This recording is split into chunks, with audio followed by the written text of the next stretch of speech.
Rudo was just another poor bastard living in the slums, regularly breaking into the rich folks' junkyards to swipe anything remotely useful. But when he's falsely accused of murdering his foster father and chucked into the pit, where all the world's garbage gets dumped, he finds himself battling monstrous piles of trash to claw his way back up and get some sweet revenge. Then we see the world he lives in is one hell of a divided place. On one side, there's the pristine, picture-perfect city where the rich assholes lounge around living their best damn lives. On the other, there's the filthy slums, home to folks like Rudo. The one thing these two places share is the pit, a festering dump for garbage and criminals alike. The rich toss away barely damaged items without batting an eye, like the snobby mother who casually instructs her daughter to check a puppy toy she literally just bought because it got a tiny scratch. She coldly tells the kid they'll just buy a new one because God forbid something looks slightly imperfect.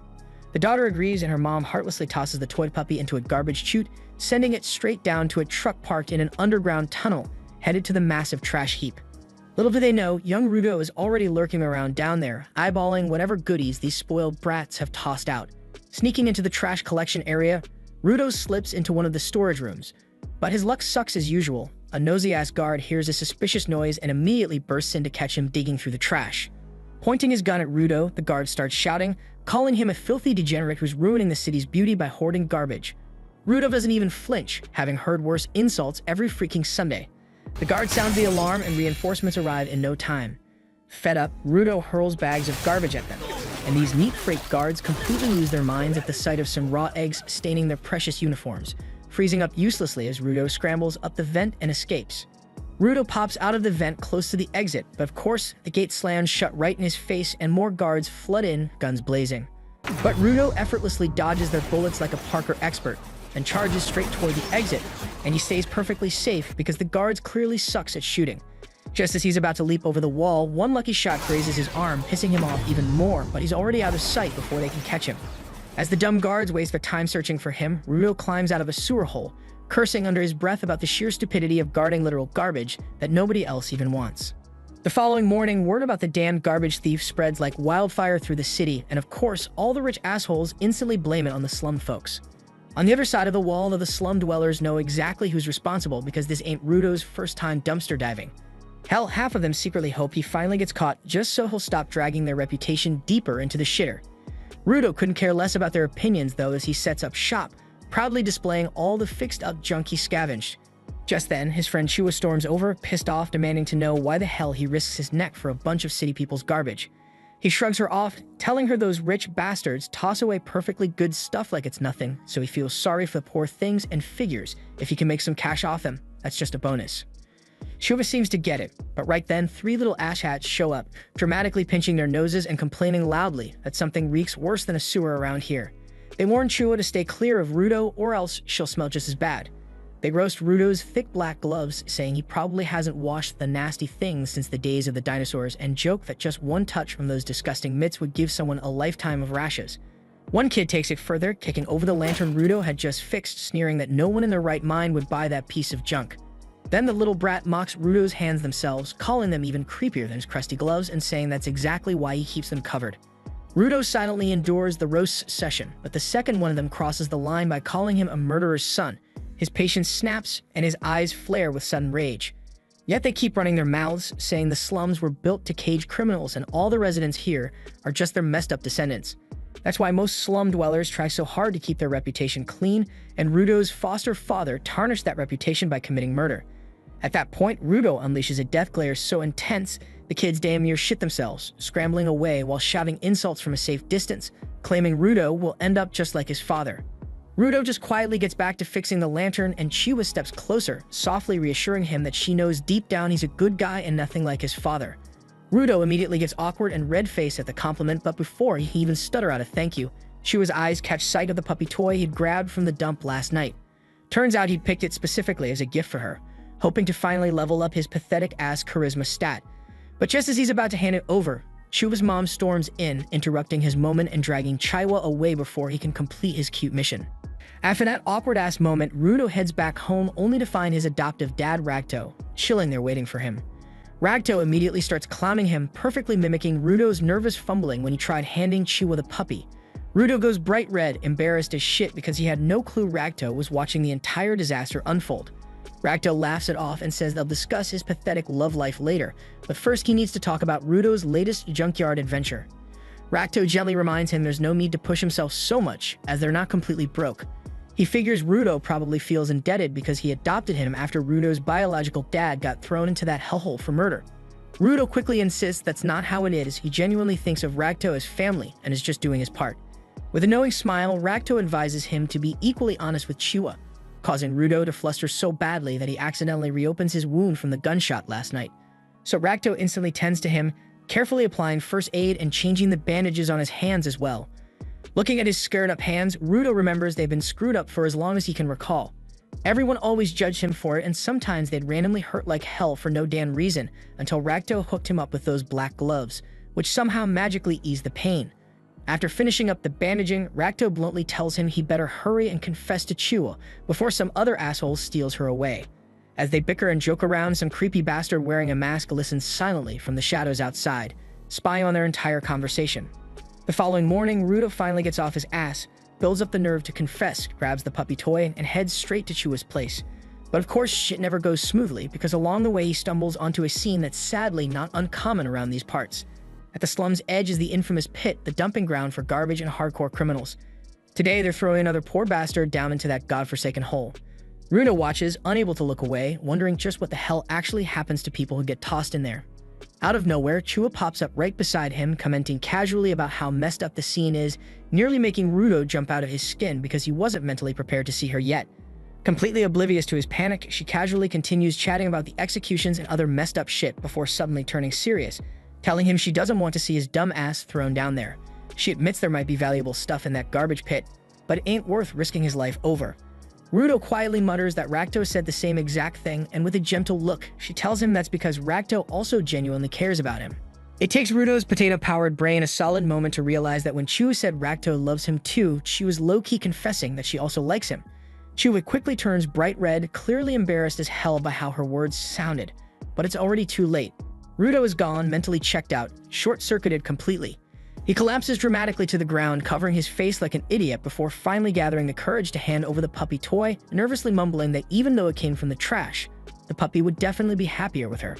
To his absolute shock, Chua happily accepts the gift, promising to cherish it. Rudo practically loses his shit right then and there, happier than he's ever been in his miserable life. He literally starts jumping and dancing like a complete dork all the way home, eager as hell to brag about it to Racto immediately.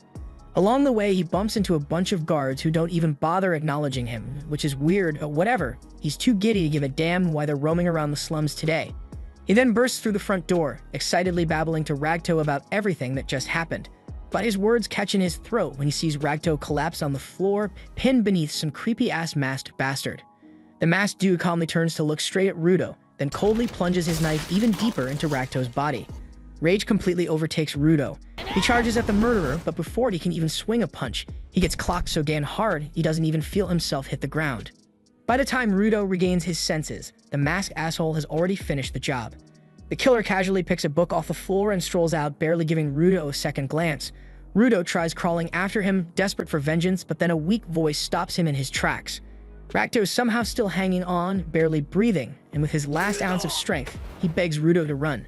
Panicked, Rudo rushes back to Racto's side, promising he'll get help, but Racto just weakly shakes his head, telling him to get the hell out and change this shit show of a world into something better. Then Racto's body goes limp and Rudo's brain freezes, unable to even comprehend the nightmare he just witnessed. At that exact moment, the soldiers storm into the house, immediately zapping Rudo with their stun weapons and pinning him to the ground, accusing him of murder. Rudo frantically insists he's innocent, begging them to chase after the real killer who literally just walked out, but the guards don't give a shit, claiming they caught him red-handed and his explanations don't matter. Rudo continues pleading his innocence, but they ignore his desperate pleas and they shut him up the good old-fashioned way by knocking him the hell out with a solid punch to the head. Before long, Rudo's hauled onto the scaffold to pay for a crime he didn't commit. Practically everyone from the slums has gathered for the twisted entertainment, along with some smug-ass VIP assholes from the wealthy districts. The judge looks down at him with disgust, spouting some pretentious bullshit about murder being among the most terrible sins one can commit. He coldly states that even though Rudo's victim was just some slum dweller, the sentence won't be softened. Death by tossing him into the damn pit. The crowd goes wild with approval, cheering like they're watching a freaking football game. Rudo still can't wrap his head around this nightmare and desperately searches for even one face that believes his innocence. His eyes lock onto Chua standing in the crowd. He shouts at her, desperately pleading that he didn't kill Ragto, begging her to find the real bastard responsible. But Chua coldly shuts him down, saying she trusted him once, but he betrayed that trust. She bitterly calls him nothing but a son of a murderer after all, tossing the puppy toy aside as she turns her back on him. Her betrayal cuts deeper than any of the other shit he's been through, and something inside him snaps. Rudo loses his cool completely, furiously yelling back at the bastards, calling him trash. He screams that they're the real garbage here, brainless sacks of meat without the guts or the will to see the truth. He vows he'll drag every last one of them straight to hell, but right then he notices the creepy masked murderer standing casually in the crowd, enjoying the show. But before he can shout out the truth, though they shove him off the edge. The fall feels endless and Rudo eventually blacks out, thinking he's done for good. But luck's weirdly on his side today because he lands in the massive heap of garbage at the pit's bottom, unharmed except for his shattered pride. As he slowly regains consciousness, he wonders how in the unholy hell he's still breathing. Then the smell hits him full force and even a seasoned trash connoisseur like himself gags uncontrollably, almost passing out again from the stench alone. When his eyes finally adjust, he takes in the sheer, endless ocean of filth stretching out in front of him, seeing shit he's never seen before mixed in with familiar junk. He's still wondering what kind of messed up place he's landed in when suddenly an enormous shadow looms over him, blotting out the little light available. Rudo turns around and holy shit, standing before him is a monstrous creature made entirely out of trash, glaring down at him with massive, disgusting fangs ready to rip him apart. Rudo then breaks into a desperate sprint as more monsters burst from the shadows. The three creatures instantly surround him, blocking every possible escape route. In a moment of sheer terror, Rudo finally realizes they're not normal beasts, they're grotesque giants assembled from piles of freaking garbage. He has no clue how something this insane could even exist, or how the hell he's going to survive it. His only option is trusting his instincts and dodging like crazy while he desperately searches for a way out. He suddenly trips over something, the human skull, and horror fills him as he imagines ending up exactly like that lifeless skeleton. He refuses to accept it, yet deep down he's running out of hope. Rage and despair hit him as he curses those bastards who threw him here despite his innocence, asking himself bitterly how things could have possibly gotten this bad. The garbage shifts beneath his feet, causing the ground to give way, sending him plummeting downward into the darkness. He crashes hard, pain shooting through every inch of his battered body, barely able to move.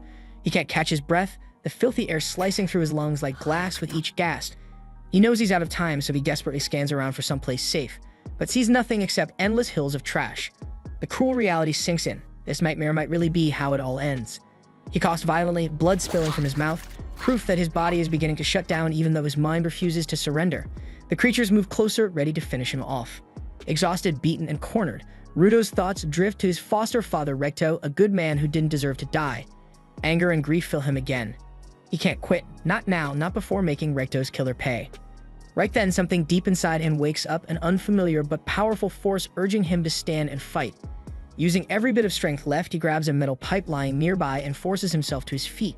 There's no way he's going down quietly, not until he's found the bastard who framed him, not until he's avenged Recto. With all his fury channeled into one last swing, Rudo smashes the monster back, knocking it violently off balance. Elsewhere in the vast sea of garbage, a peculiar guy holding an umbrella casually observes Rudo's desperate fight through a pair of binoculars, but we'll find out who this dude is soon enough. Back in the heat of battle, Rudo goes full wild mode, swinging furiously, with no real plan except pure chaos. The monster shoves him back, landing a solid hit, but Rudo's adrenaline numbs any pain, and he immediately retaliates by launching his steel pipe straight into the beast's face. Just as he catches his breath, another monster erupts from the trash beneath him, knocking Rudo backward. Now the pain finally hits, blood drips from his mouth, but he's too amped up to stop. He charges forward again, grabbing a sharp piece of metal roofing and violently splits one monster in half. It's a crazy achievement, but Rudo's body is at its absolute limit, and he can't avoid the next beast's attack. But the creature pounds the ground with such force that it catapults Rudo into the air, landing right at the feet of that mysterious guy watching earlier. His stranger has a mask on to handle the poisonous air, and he carries that stupid umbrella even though it's not raining. Without a word, he casually kicks Rudo for literally no reason at all, then finally slaps a breathing mask onto his face, letting him catch some air. Struggling to comprehend what's going on, Rudo immediately begins questioning the man about his identity, their location, and the nature of this bizarre place. But the guy coldly refuses to answer, just telling him to shut up. When Rudo keeps shouting louder like an absolute idiot, demanding more answers, the mysterious man finally snaps and yells back, telling him that this place isn't underground, it's actually above ground. It's just where the whole damn city dumps its endless trash. The guy explains he was only staying quiet to avoid attracting more monsters, But thanks to their loud yelling match, those trash beasts, as he calls them, start emerging again. The stranger informs Rudo that normal weapons won't do shit against these monsters, but luckily for him, this man's umbrella is not some ordinary umbrella. Suddenly, the umbrella morphs into an even crazier version of itself.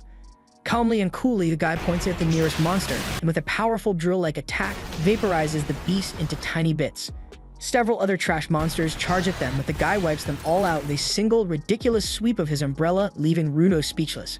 For a final touch, he unleashes his most powerful attack, dramatically calling out Unbreaker Octashredder, and slices all the remaining monsters cleanly into shreds. With the monsters gone, the strange guy walks back over to Rudo. Once again, Rudo asks who exactly he is, and this time the guy finally removes his mask, introduces himself as Engine, and casually mentions he's a cleaner around here. But clearly, cleaner has a deeper meaning, suggesting he might belong to some mysterious secret group called the Cleaners. The second Engine takes off the mask, the unbearable stench hits him hard, making him choke. He immediately regrets that dumb decision, complains loudly about the horrific air quality, and quickly puts the mask back on. At this moment, Rudo realizes Engine is probably just some random dude like himself, and now that he's gotten at least a few answers, his exhausted body finally lets him pass out again. In his unconscious state, memories flood his mind, taking him back to a time when he was still with Recto. One day, he'd come home soaked and miserable after being bullied by some kids. When Recto asked him what happened, Rudo explained that he told those brats that objects have souls if you treat them well, so they mocked him and pushed him around. Recto asked if he fought back, and when Rudo said no, Recto praised him for it. Rudo then reminded Recto that he himself once said if an object is treated carefully and respectfully for a long time, eventually a soul will inhabit it. Recto walked closer, asking if Rudo truly believed that legend. He admitted that even he, who had shared this belief, didn't know if it was actually true because it was merely a legend passed down with no concrete proof. Still, Recto said he'd rather believe it anyway, that objects, when treated well, could indeed be inhabited by a soul. He gently dried Rudo off, remarking that even the towel could have a soul, or else how could it be so effective at cleaning a person's body? And Recto said that even the gloves Rudo wore could someday gain their own soul and help him out. They laughed together, joking that maybe even toilets could have souls if people treated them kindly enough. But that warm memory is short-lived as Rudo is dragged back into reality, a reality that's even crueler than he'd expected. But at least he's still alive after what just happened. He feels himself chained up and getting roughly dragged across the filthy ground. When he glances up, he realizes the person dragging him along is Engine, the same oddball from before. Engine clearly doesn't give a damn about Rudo's comfort, continuing to drag him mercilessly through the dirt. Rudo wonders if maybe it's finally time to just accept his miserable fate. But if he gives up now, that means giving up on revenge against all the people who wronged him, and he's not ready to let them off the hook just yet. Rudo desperately screams at Engine, demanding to be taken back to the surface. Engine looks at him like he's lost his damn mind, mocking him for thinking there's even a surface left to return to. Engine bluntly explains that what Rudo thinks is the surface isn't even there anymore. The world he came from is a sphere, a moving structure that's already drifted far away from where Rudo was tossed out, making any return impossible. But Rudo isn't listening to Engine's explanations. He stubbornly insists he'll scream non-stop unless Engine helps him get back. He pleads desperately, begging Engine to at least tell him more about this messed up world and the sphere. Engine, however, couldn't care less, and he ignores Rudo's begging, continues dragging him in silence, and eventually drops him off near a line of grimy-looking trucks. And without another word, Engine walks away. Rudo, panicked and frustrated, yells at Engine again, but the strange guy doesn't even look back. Rudo slowly turns around and sees a group of strange figures approaching him. At first, he isn't even sure if they're human, just praying they're not another bunch of monsters about to rip him apart. Thankfully, they don't seem hostile, at least not yet. They approach curiously, surprised and amused by the fact that he's still alive. They ask if he's actually from the sphere, and when he confirms it, they excitedly remove their masks and hurry closer. They reveal it's been forever since they found someone from the sphere who wasn't already dead, so seeing one alive shocks them completely. One of them kindly steps forward, pretending to help Rudo by removing the chains. Relieved, Rudo instantly concludes these folks must be better than Engine. But unfortunately, he couldn't be more wrong because these people are far worse. They immediately rebind him tighter than before, roughly chaining him to one of the trucks. Laughing cruelly right in front of him, they talk openly about the huge profit they'll make from selling him. Not only do they plan to sell his body, but they gleefully discuss chopping him up, selling his head, eyes, ears, everything. They mockingly ask if he actually believed they cared, reminding him harshly that everyone here hates people from the sphere. In fact, spherites fetch such high prices precisely because of how much they're despised. You might be wondering why spherites are hated so damn much, and honestly, the reason isn't complicated. The folks up there on the sphere keep dumping all their garbage down here into the pit, poisoning the air, ruining the environment, and turning their trash into deadly monsters. Countless people have lost their loved ones to these creatures, so the hatred toward anyone from the sphere runs deep.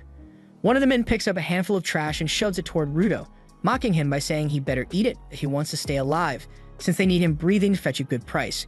And once they sell him, they'll gladly pay extra to watch him get tortured. The guy forces a chunk of garbage right into Rudo's mouth. In blind rage, Rudo snaps, biting down viciously and ripping the skin clean off 2 of the man's fingers before swallowing them whole. He then defiantly grabs another handful of trash and eats that too, telling them he doesn't give a damn about their whining over trash, monsters, the sphere, or anything else, because all he feels is pure fury. Suddenly, his body ignites in an intense surge of red energy. The chains binding him transform into a weapon he instinctively wields. At that moment, he remembers Recto's words that objects, if treated with care, can gain souls of their own and even save you someday. Engine watches silently from a distance, recognizing immediately what's happening. People who can harness souls from objects are known as givers. Realizing what the hell is going on, the injured man desperately orders the others to overwhelm Rudo quickly, claiming givers only have the strength from a single object, so they hurry up and drop the chain from his hand. But they're completely stunned when Rudo grabs a nearby tire and effortlessly draws strength from that as well. Now they realize this isn't just any ordinary giver. He can control multiple objects and he's insanely powerful. Rudo takes them all down one by one, and as he's about to finish off their leader, Engine steps in, grabbing Rudo's arm and suppressing the raging red energy instantly. Rudo regains his senses, confused and disoriented, but recognizes Engine immediately. Engine apologizes for ditching him earlier, saying he did it only to see exactly what Rudo was capable of. Now that he's confirmed Rudo's strength, Engine promises to explain everything about his abilities, the pit, and even the sphere, if Rudo agrees to join the cleaners because they need someone like him badly. It's a pretty tempting offer considering he desperately needs allies and protection in this messed up world, but Rudo remembers his past betrayals and quickly rejects the deal. Apparently, Engine doesn't understand the meaning of the word no, because the next thing Rudo knows, he's getting dragged to a clinic for treatment, while Engine excitedly calls his buddy, bragging that he's just recruited a once-in-a-lifetime genius into the cleaners. Rudo is floored by this revelation since he's pretty damn sure he never agreed to anything. He insists he needs to get back to the sphere immediately, but the creepy doctor, whose eyes are wider than a freaking owl, snaps at him to shut it. The doctor shouts at Rudo for wandering into the no man's land, where even the air itself is literally poisonous, calling him a walking disaster for managing to get kidnapped on top of it. He sternly instructs Rudo to thank Engine since he somehow rescued his sorry ass from 2 terrible fates in just one day. Rudo silently curses Engine under his breath, then moves on to mentally cursing the creepy doctor, who apparently is actually an old woman and gets incredibly offended when Rudo mistakenly refers to her as an old man. Once she finishes patching him up, she promptly boots both Rudo and Engine out onto the street. Outdoors, Rudo reluctantly thanks Engine for covering the treatment, clarifying that he's only after information on how he can get home. He firmly tells Engine that he doesn't have time to waste joining his little cleaner club or whatever they call themselves, but Engine just sighs in disappointment, mentioning that he'd hoped Rudo would have learned something about how spheroids get treated down here after being kidnapped. He warns Rudo that if anyone else figures out he's from the sphere, he'll regret ever being born, and besides, information in this hellhole doesn't come free. With that, Engine leads him into a desolate dystopian city, yet despite its grim appearance, it's still miles better than the disgusting wasteland outside. Engine even buys him a burger and Rudo devours it without holding back, especially since he threw up all the garbage ingested earlier. He had always imagined the bottom of the pit as nothing but heaps of trash, yet here there are actual cities bustling with people trying to survive. As he's eating, Rudo notices a girl walk into the store and can't help but stare, but before he gets lost in thought, Engine decides to educate him on how things work down here. He explains that garbage isn't the only thing accumulating at the bottom. Emotions also gather here, eventually manifesting into an energy called anima. Those trash beasts Rudo saw earlier are one manifestation of anima, and though they generally stick close to the garbage heaps, occasionally they wander into the cities, wreaking havoc. Engine goes on, saying ordinary weapons can't even scratch the surface of these monsters, because their cores are made entirely of concentrated anima, but Rudo's gloves have the unique power to destroy them. Rudo is stunned by this revelation, and Engine explains that when something gets cherished for a long time, it accumulates anima too, turning into what's called a vital instrument. Vital instruments have the power to destroy a trash beast's core, but not everyone can tap into that hidden energy. Engine reveals that people who can channel that power are called givers, and the cleaners are their group, which is full of these givers who wipe out trash monsters. Rudo then bluntly asks Engine if he'll promise to show him how to return to the sphere if he joins the cleaners, but Engine casually admits he doesn't have the slightest clue. Rudo immediately snaps at him for misleading him, but Engine calmly reminds Rudo that he never said he knew how to get him back. Yet Engine assures him that their boss is extremely wise and might know a way home. Rudo is pissed because now he's stuck needing to meet Enjin's boss before deciding anything, but then Enjin suddenly asks about his gloves.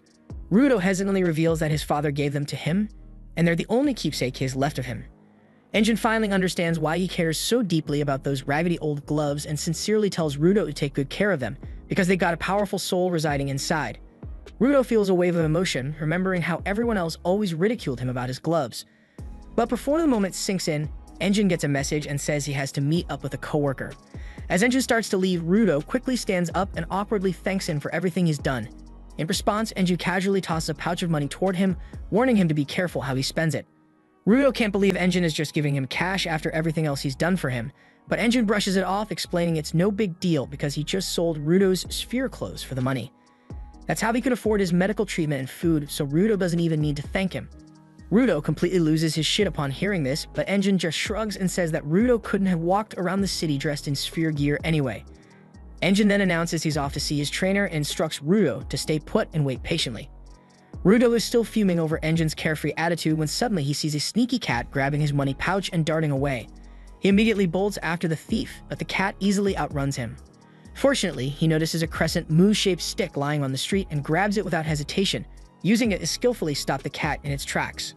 Just as he finally pins the cat down, the staff's owner suddenly appears, furious at Rudo for trying to swipe his precious stick. Rudo gets baffled and asks what's so special about this dumb piece of wood anyway, which only makes the guy even more enraged. He quickly snatches back his staff and shoves Rudo aside, warning him that he's about to pay for his crimes. But before anything else, the guy gets a bit too intimate with his stick, leaving Rudo utterly confused.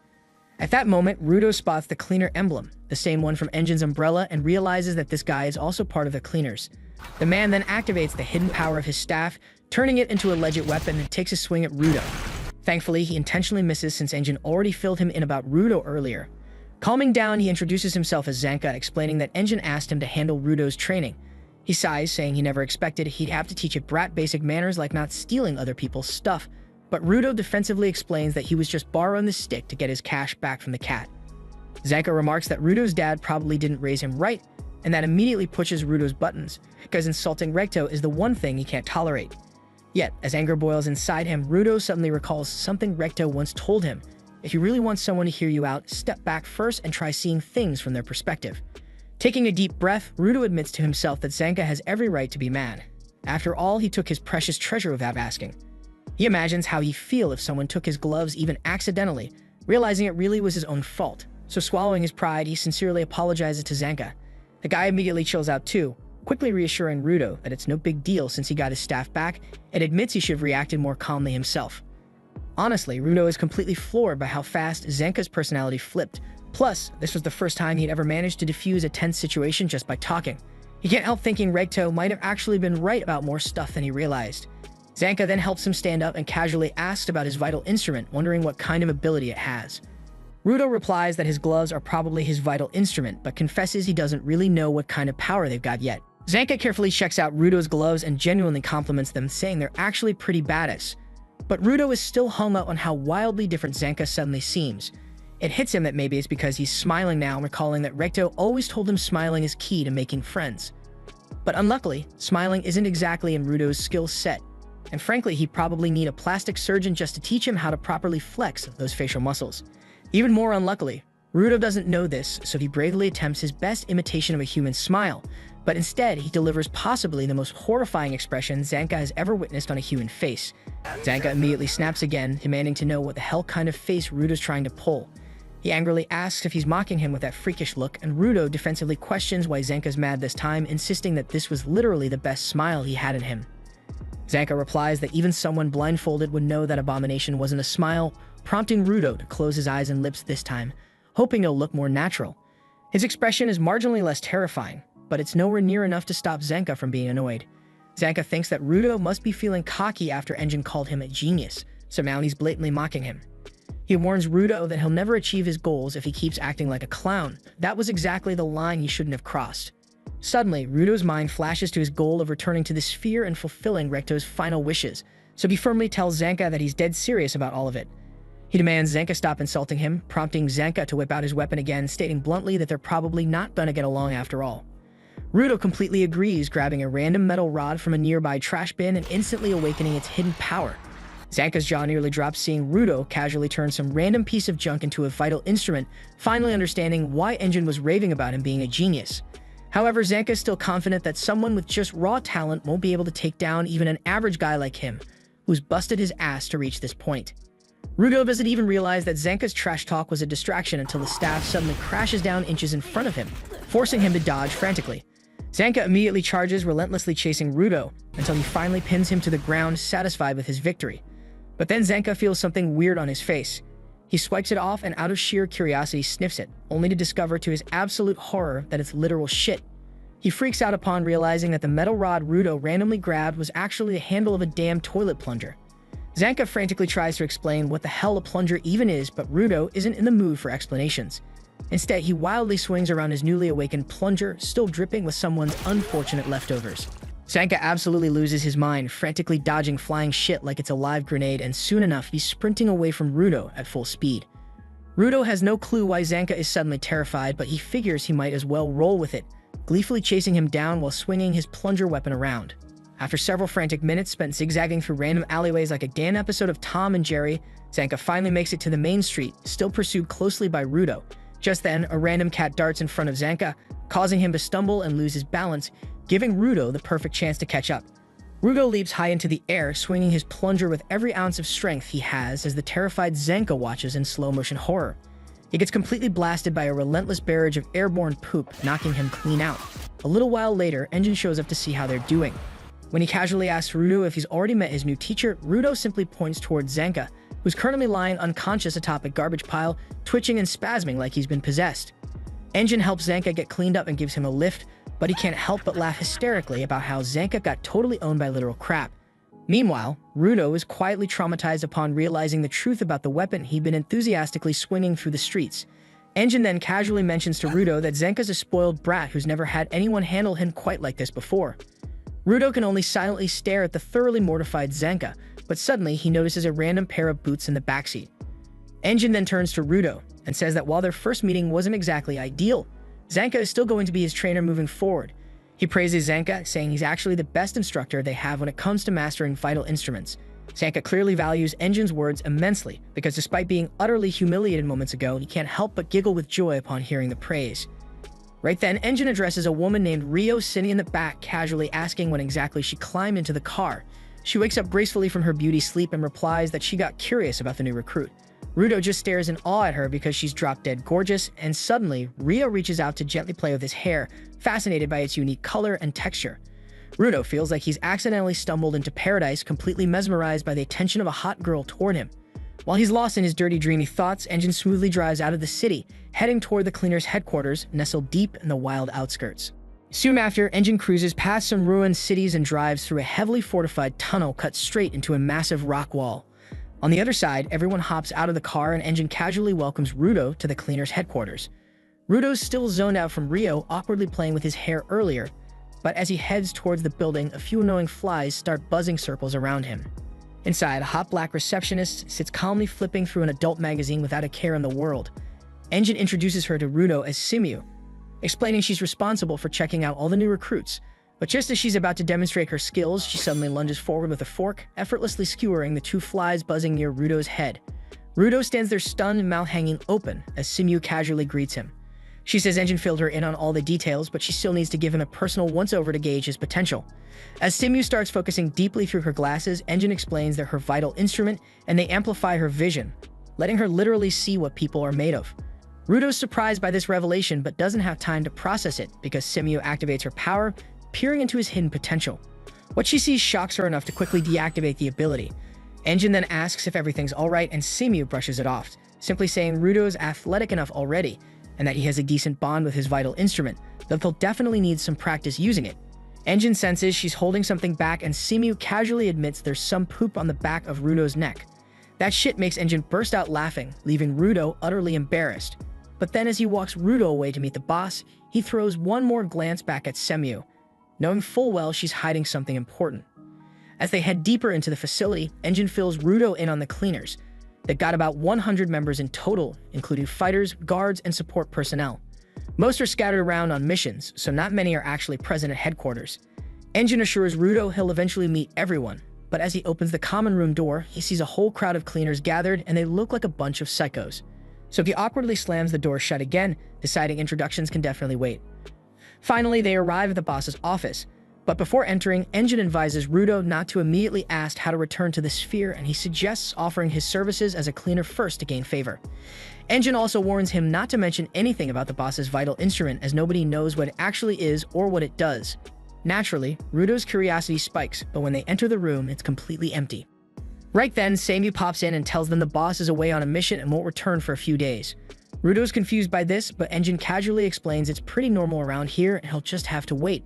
That makes Rudo fuming, and he wonders what the hell he's supposed to do in the meantime, when Rio suddenly shows up, smiling and inviting him to tag along with her instead.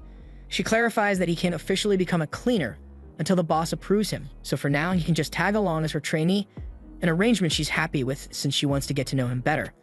Rudo's brain momentarily short-circuits because he's never had this kind of female attention in his entire sad life, and without a word, he obediently follows her like a good boy. They head straight to the strategy room, where Sumiu briefs everyone that a small town near a polluted zone has urgently requested help after spotting small trash beasts nearby. Rudo is puzzled, asking what exactly these polluted zones are, causing Sumiu to realize Engine didn't even bother explaining the basics to him. She sighs and gives Rudo a quick rundown. The land is divided into safe zones where humans can survive normally, and garbage-infested polluted zones home to the dangerous trash beasts. She adds that the place Rudo first landed was a no-man's land, an especially toxic polluted zone where stepping foot usually means instant death for most people. Sumiu then tosses Rudo a mask, sternly telling him he absolutely needs to keep it on whenever he's in the polluted zones. Without it, he'd choke on poisonous gases and drop dead in under 15 minutes. A little later, Rudo joins Rio and her team for the mission, with Rio firmly reminding him to stick close so he can learn properly. Still feeling uneasy about everything, Rudo starts panicking internally, wondering just how long he'd been breathing in poison back in the no-man's land. But his anxiety quickly fades when he lays eyes on the gigantic garbage dump in front of them, instantly shifting into scavenger mode. He briefly wonders if anyone back up in the sphere even knows that humans live at the bottom of the pit, but honestly, he couldn't care less. To him, this garbage heap is a freaking gold mine where he can scavenge freely and fix things without getting scolded or beaten half to death. Snapping out of his trance, Rudo quickly catches up to Rio, asking about the other guys tagging along with them. She explains they're supporters, and though they don't have flashy special powers like the combatants, they're still incredibly valuable during assignments. Then one of the supporters cheerfully extends his hand for a handshake, and as soon as Rudo nervously accepts, the guy crushes his hand with bone-breaking strength. Rio bursts out laughing at Rudo's suffering, explaining that this crazy dude's got a grip so strong he can rip apart a trash beast's shell bare-handed. At this point, Rudo seriously wonders if he can handle any more of this psycho crew. Suddenly, another supporter shouts a warning that the trash beasts are incoming, and Rudo snaps to attention, determined to learn everything he can. Moments later, a swarm of small goat-like trash beasts shuffles out of the creepy garbage forest, causing Rudo to panic immediately. He turns to Rio, frantically asking how they're supposed to handle so many monsters. She calmly tells him to chill the hell out because they're just weak, pathetic trash beasts that can't even dent the wooden fence. Sure enough, the goat beasts hopelessly bash against the fence without doing a lick of damage. But just as Rudo starts calming down, a second wave appears, but this one is much larger and nastier. The bigger beasts charge the fence, quickly starting to break through, and Rudo panics again, desperately asking Rio what they're gonna do now. Rio remains annoyingly calm, insisting these beasts are still weak enough to be perfect practice for a newbie, and she confidently adds that they'll clean up this mess quickly and head back to base afterward to throw a big welcome party for Rudo. Rudo can't believe how insanely chill Rio is about risking her life every day against literal monsters, but she bluntly tells him that if he wants to survive up here, he better get a positive outlook real fast. Suddenly it clicks in Rudo's mind that Engine's just the same, and maybe that carefree attitude is exactly what he's been missing this whole time. So he decides right then he'll try to relax a little more. Just as Rudo starts feeling optimistic, an enormous trash beast smashes through the barricade, and even Rio visibly panics at its sheer size. Rudo desperately looks to her for reassurance that everything's still okay, but instead of fear, Rio's eyes sparkle with excitement. She exclaims how incredibly stylish the massive beast is, though it's definitely not ideal newbie training material. She's gonna have fun taking it down. She dramatically draws out her scissors, her vital instrument, and Rudo stares at her in utter disbelief. Rio casually activates the scissors and flings them into the sky, where they transform into massive, razor-sharp blades. She catches them effortlessly with her leg, then charges straight into the horde of monsters, effortlessly slicing through several beasts in one smooth kick. Rudo can't even comprehend what's happening anymore, and the support guy casually explains that Ryo's vital instrument is called the Ripper, and unlike normal folks, she wields those giant scissors using her feet. So Rudo recognizes that everyone has their own unique style when using their vital instruments. Just then, Handshake Guy shouts at Rudo to keep his damn guard up. Rudo notices too late that a level 2 trash beast is charging straight at him, but thankfully, the supporter intercepts it, effortlessly crushing its skull bare-handed before chucking the corpse to Ryo, who slices it cleanly mid-air. Laughing, Ryo shouts for them to toss her more beasts, and the supporters happily oblige, yeeting heavy trash beasts at her like they're tossing baseballs. By the time Rudo finally wraps his head around this madness, realizing this insane teamwork is how cleaners roll, Ryo's already wiped out all the small fry, leaving only the boss monster. The supporters immediately split up, quickly disabling any leftover beasts that might interfere with Ryo's fight.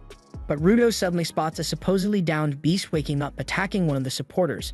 Without hesitation, Rudo rushes forward, determined to prove his worth so he can finally get the info he desperately needs. He tries to transform the iron pipe he's holding into a weapon, but instead, it morphs into a spiked barricade.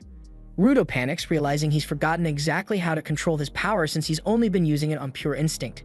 He struggles to hold the beast back as it pushes down on him, but luckily, Ryo appears out of nowhere, effortlessly slicing the trash beast apart. She praises Rudo for following his instincts to protect his teammate, reassuring him he did well. The supporter he saved also thanks him, asking Ryo if she finished off the boss. Ryo admits she already split the big bastard clean in half, but somehow it's still standing. She's puzzled how it survived since she clearly hit its core, but since it refuses to die, she decides she'll just slice it into tiny, harmless pieces instead. The supporters quickly agree to record data on this new type of trash beast that's somehow resistant to vital instruments, then rush off to warn the nearby towns. Meanwhile, Ryo charges at the giant beast, leaving Rudo standing there clueless, wondering why nobody ever tells him what to freaking do. Ryo swiftly leaps onto the monster's face, hopping up to its head and effortlessly slicing off all the pipes sticking out, leaving the poor thing bald as an egg. After giving the monster an unwanted haircut, she notices a strange glow beneath her feet and realizes it must be the monster's core, which it desperately tried to hide. But before she can stab it, the trash beast goes berserk, violently shaking enough to toss her aside, reattaching the pipes to its head and furiously slamming its jaw into the ground. Ryo somehow clings on, but then the beast suddenly turns its attack towards Rudo and the supporters. Rudo stands frozen in fear as he sees a barrage of metal pipes heading straight for him. Luckily, the pipes miss him by inches, but the ground beneath him collapses, sending him plummeting. As he falls, despair grips him, and he wonders what the hell he's even doing here. At this rate, he'll never get revenge on those bastards in the sphere or for Recto. Darkness creeps into his mind, but right then, the supporter guy catches him, pulling him back from the brink of hopelessness. He lifts Rudo onto his shoulder, scolding him that if he's got a damn goal, he shouldn't freeze up, he should run straight towards it. He tells Rudo to learn from supporters who don't even have powers but still keep moving forward without whining. Just then, Rudo sees Ryo attacking the monster again, and judging by its screams, she's definitely found its weak spot. Ryo leaps high above the beast before dropping like a meteor onto its head, piercing it with her scissors and ripping out the core. When she hits the ground and crushes the core beneath her, the trash beast instantly disintegrates into ash. The supporter rushes over, asking her how she killed it. Ryo says she stabbed something other than the core and pulls out a small cardboard cutter, claiming this thing was powering the beast. The support guy nearly loses it, realizing that the cutter is a vital instrument, and there's absolutely no way a trash beast should have had something like that. Meanwhile, the leader of the bandits who plan on selling Rudo suddenly wakes up groggy in a dimly lit room. Confused, he tries to figure out where the hell he is when suddenly, the shady guy lounging on the sofa across from him asks in a chilling voice for the exact location of the kid from the sphere he'd been muttering about in his nap. Back at the cleaner's base of operations, Ryo is hosting the welcome celebration for Rudo, and before long, Zenka drifts in too, yawning after a heavy afternoon snooze. He asks Ryo what the fuss is about, and she says they're marking Rudo's first day on the ground, though he's off in a corner, head lowered, keeping to himself. Zenka wants to know why that mouthy brat looks so deflated, and Ryo explains he's been down ever since his vital instrument quit on him mid-fight. Zenka says that's rough and pivots to the report about Ryo encountering a strange trash beast. She confirms it, saying that rather than an enema core, the creature's heart was a vital instrument, a discovery none of them anticipated and nothing their training covered. Since there was nothing she could do right then, Ryo left the issue to the higher ranks and headed back to set up the party. At the same time, Rudo keeps brooding until the support team's chief arrives to speak with him. The man gives his name as Gris and tells Rudo he did well yesterday. Rudo insists he did nothing, but Gris points out that he protected a fellow supporter from a trash beast. Rudo adds that afterward his power would not answer him and Gris and Ryo had to pull him out. He is sick of it, because back on the sphere he kept slipping and Recto was always covering for him. Rudo calls himself a complete letdown who will never meet anyone's expectations, but Gris suddenly thanks him, breaking that line of thought. Gris says most newcomers in the cleaners treat supporters like nobodies with no real power, but Rudo did not. He brings up Follow, the one Rudo saved. Follow joined to be a combatant, but without a vital instrument, he is serving as a supporter, guarding a cherished item he hopes will become his weapon one day. Gris tells Rudo not to obsess over getting stronger or chasing other people's expectations. He asks what Rudo always wanted, even before everything went wrong on the sphere. Rudo thinks hard, and Gris says if he finds whatever first woke the fire in his soul, he will be able to find his way again. Then he gently pats Rudo's head and tells him to have faith in himself. That simple gesture hits Rudo harder than any words, and his emotions overwhelm him because that warm pat on the head was something his father used to do for him. So tears threaten to spill, but suddenly Engine walks over, drapes an arm across his shoulder, and ruins the emotional mood. He asks why Rudo has not touched his food, and a moment later, Ryo and Zenka show up.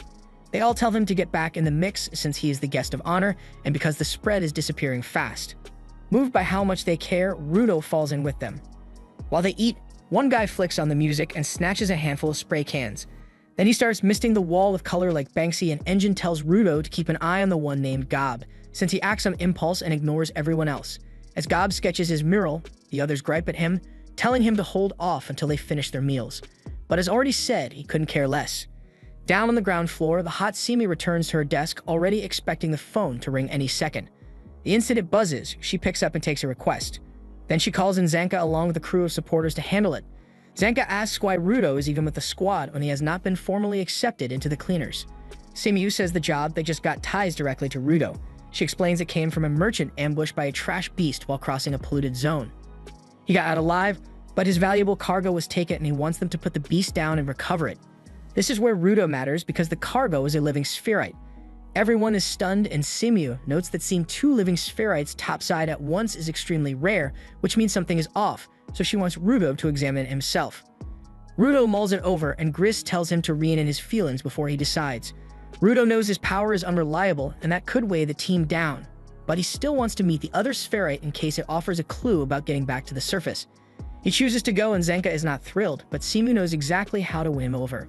She says the assignment was meant for Engine, but he is tied up on another job right now, and he said he trusts Zanka to take it. That is all it takes to flip the #1 Engine fan, and he cheerfully leads the team into the polluted zone.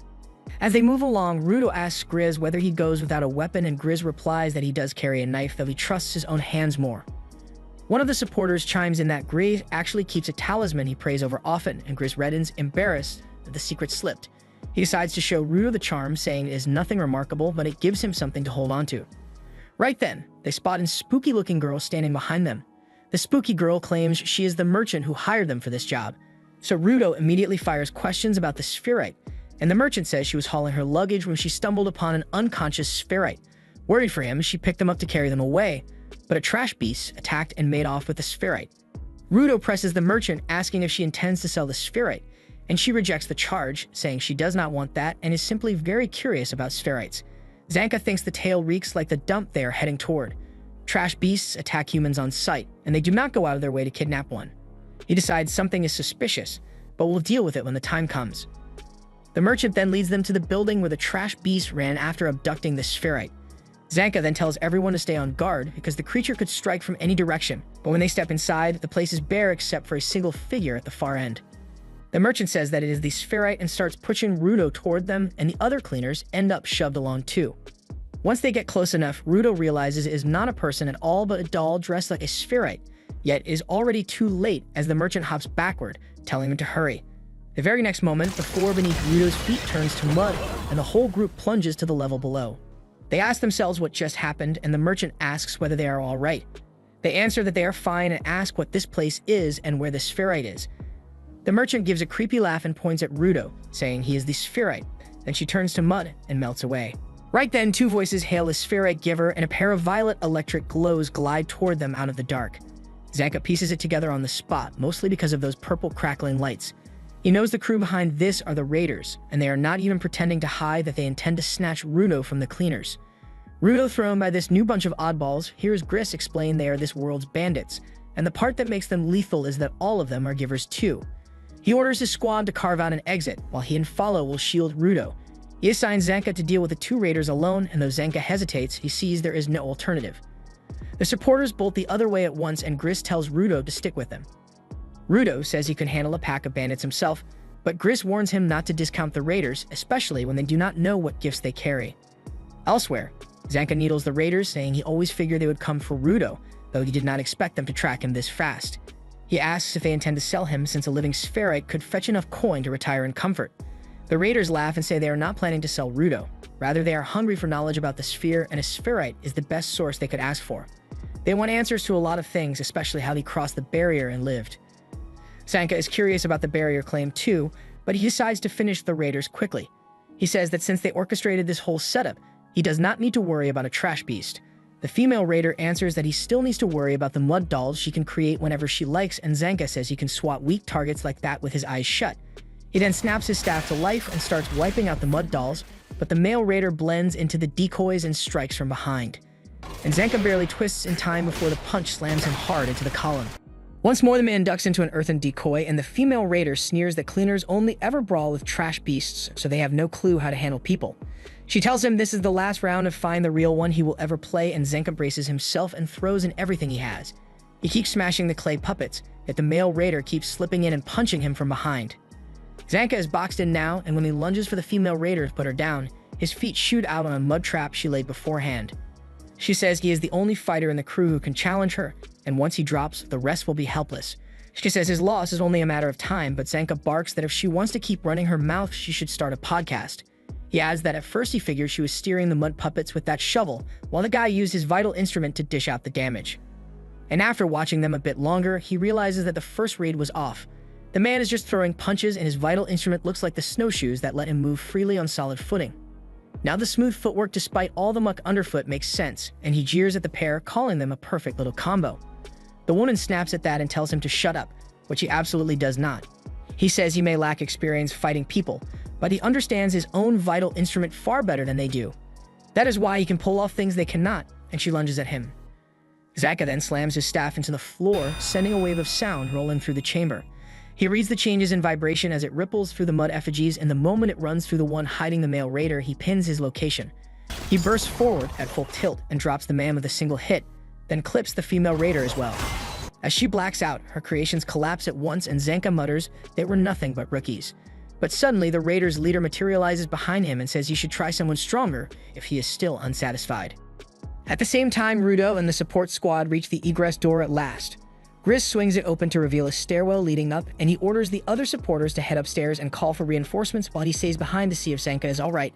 A moment later, a figure comes rushing their way, so they assume it's Zanka, thinking he has already finished off the raiders. Instead, it's the enemy boss in the flesh. The boss starts studying Rudo closely with a measuring stare, verifying that the target is indeed him. He then vaults onto the doorway and pulverizes the surrounding masonry, sealing the exit as he identifies Rudo as the spherite giver. Gris cautions that Rudo is under the cleaner's protection, and crossing him makes you the enemy of all of them. The man shrugs off the warning, saying his atrocious sense of direction is the only reason he arrived late.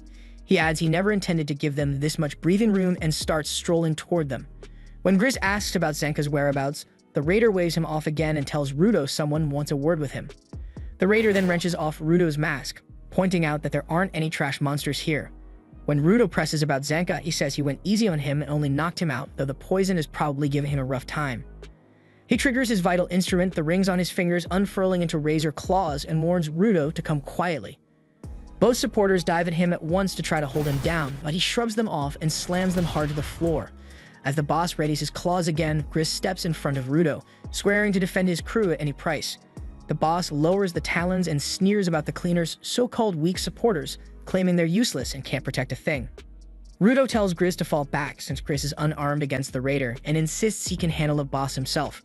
The boss asks Rudo to promise he won't get angry and claims he has already killed Gris with an attack too quick for anyone to see. He then drives those claws more through Gris and declares that wimps like him are utterly useless. As Gris collapses, his lucky charm slips free and tumbles, so Rudo snaps out a hand and grabs it. Rudo's mind snaps back to the day Recto came home and caught him smashing his forehead into the wall like a madman, blood streaming down his face. After laying the little boy down, Recto asked why he'd done that. Rudo answered that Recto had taught him never to hurt other people. Watching the boy turn that rule on himself gave Recto a pounding ache, yet he sat beside him and asked what pushed him this far even after the ache in his hands had faded and he had started keeping away from everyone. Rudo said there was no single trigger, only a hateful knot lodged in his damn head, and even if someone asked, he could not explain it. Hearing that, Recto understood. The boy believed his parents had thrown him away and now thought he is worthless, and a child like him wasn't built to carry feelings that heavy.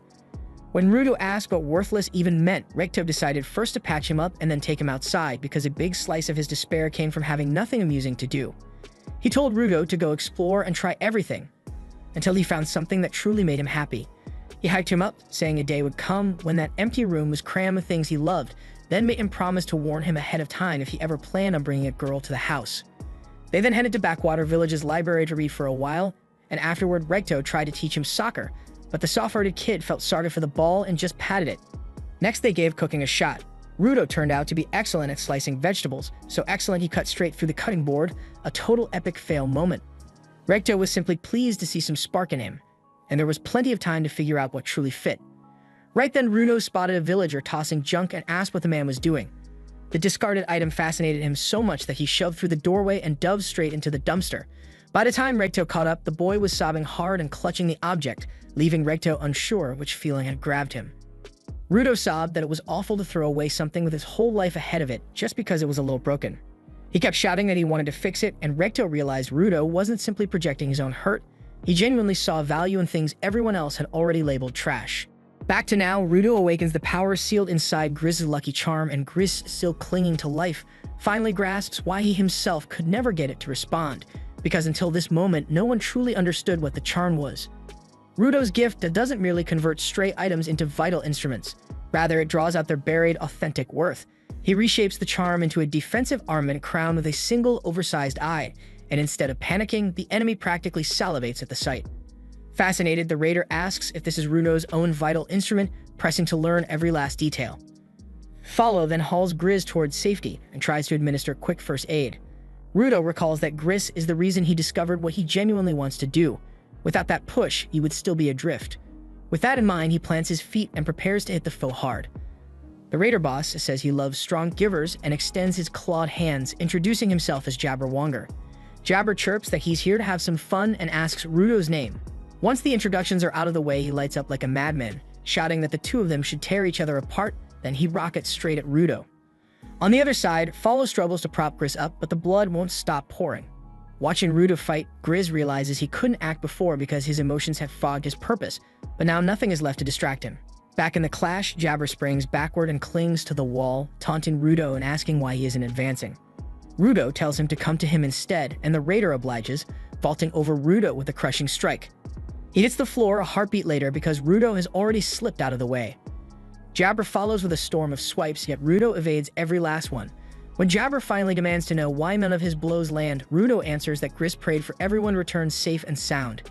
Safe means unhurt, so he's prioritizing defense to keep every hostile strike from touching him. Jabber scoffs that Rudo's vital instrument looks like it only boosts his ability to evade, and he scoffs that it is worthless if Rudo cannot hit back.